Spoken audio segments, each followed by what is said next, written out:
A beleza de Nur era incomparável, mas sua cultura muito deficiente. Somente sabia ler e escrever. A desgraça obrigou-a a fugir, mas, encontrando-se só, sem maiores recursos, sentiu que a desesperação a intimidara. Pensou em suicídio. Ia lançar-se ao mar, quando interveio o desconhecido. Mas agora já não pensava em morrer. Queria saber de seu Salvador, quando veria seu amante e como soube que ia ser libertado. Porém, como poderia chegar a ele? Como fazer falar aquela esfinge? Quis segui-lo e detê-lo para suplicá-lo, no entanto, havia desaparecido. Voltou a olhar a água. O mar lhe inspirou horror, aversão e medo. Que extraordinária é a mente humana! De um momento para outro transforma o amor em ódio, o poder em debilidade e até o branco em preto. E enquanto Nur analisava o segredo das próprias emoções, soou a campainha anunciando o almoço. Eram 3 horas da tarde. Nosso jovem chamado, ou que se fez chamar Doni, ocupava o mesmo posto a bombordo aonde o vimos pela manhã. Os passageiros iam e viam muito perto, olhando-o. Alguns baixavam a voz quando aproximava, mas ele estava muito longe de seu corpo. Não via e nem ouvia nada do que ocorria em seu redor. E enquanto os lentos minutos se passavam no relógio do tempo e os passageiros cochilavam entre si, uma mulher, a formosa mulher que conhecemos há pouco, Nur, saiu de um recanto do navio e dirigiu seus passos para onde estava o solitário. Chegando perto, sorriu, tomou-lhe o braço e pediu com voz entrecortada pelo medo, como quem está obrigado a rir a um doente grave para dar-lhe ânimo. Suplicou-lhe: seja bom e deixe-me contar o que aconteceu. Não se zangue, estão nos olhando. Doni despertou de seu letargo, olhou-a com doçura e lhe disse com muito carinho e naturalidade: o que sucede? Sim, assim quero que me olhe e suplico, mantenha esta atitude sorridente. Está bem, jovem. Não sei como começar. Esta gente crê que tem direito de maltratar a toda mulher. Perseguem-me, ofendem-me, dirigem-me palavras impúdicas. Nur calou-se afligida pelo desgosto. Em seus olhos assomou certa umidade como presságio de lágrimas. Doni observou-a por momentos e falou em voz baixa. Por que se admira e fica tão indignada? Não sabe que a culpa é sua? Quantas e quantas vezes tem você exercitado todos estes formosos olhos ante o espelho para adestrá-los ao ataque?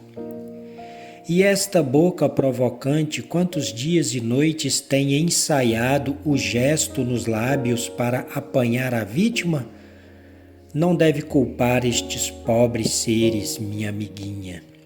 Estes seus exercícios se converteram em você e em uma própria e segunda natureza.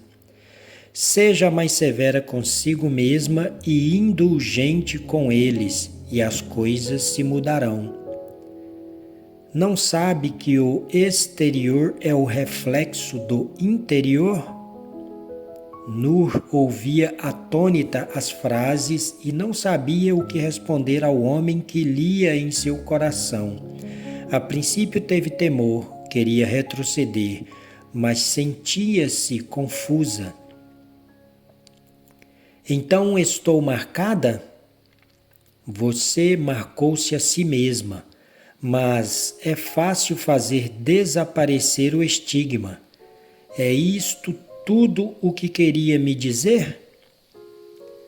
Não. Durante o almoço me aborreciam com certas insinuações e, sem saber por que, me lembrei de você e lhe disse: agora veremos o que dirá o meu irmão com respeito ao procedimento de vocês para comigo.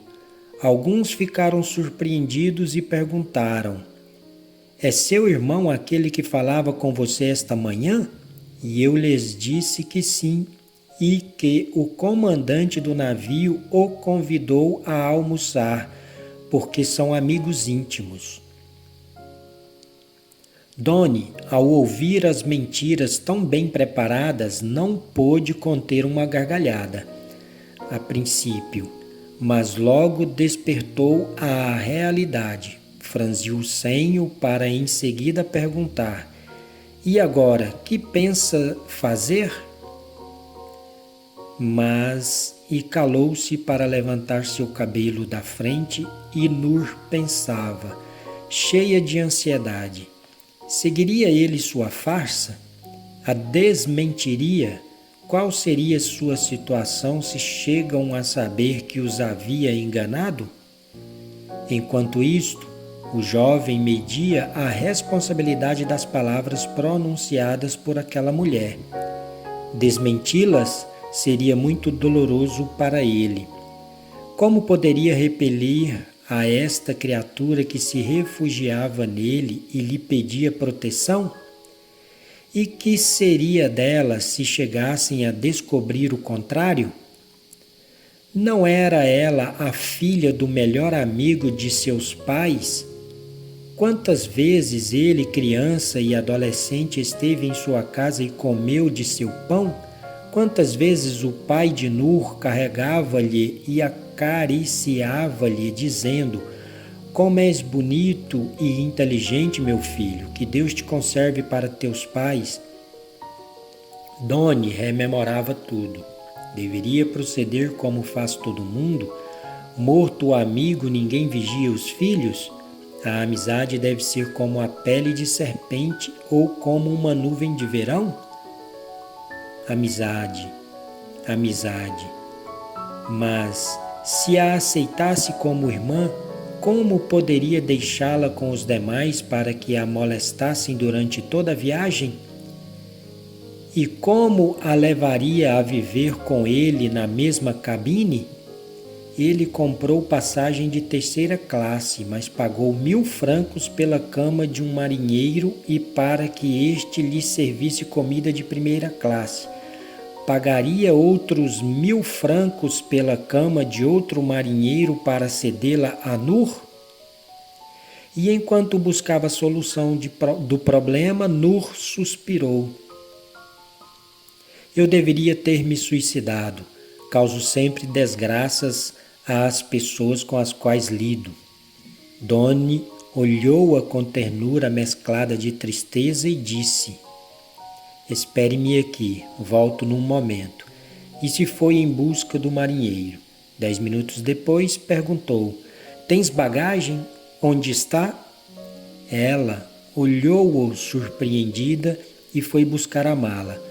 Os supostos irmãos se instalaram a sós na mesma cabine. Depois de guardar silêncio por um momento, disse Doni: Nur, escuta-me. Tu não podes olhar e nem falar com ninguém, a não ser em minha companhia. Está bem. Se alguém te dirigir a palavra, não deves responder, nem prestar atenção, se não for teu conhecido. Entre os passageiros existem os que são amigos? Ninguém.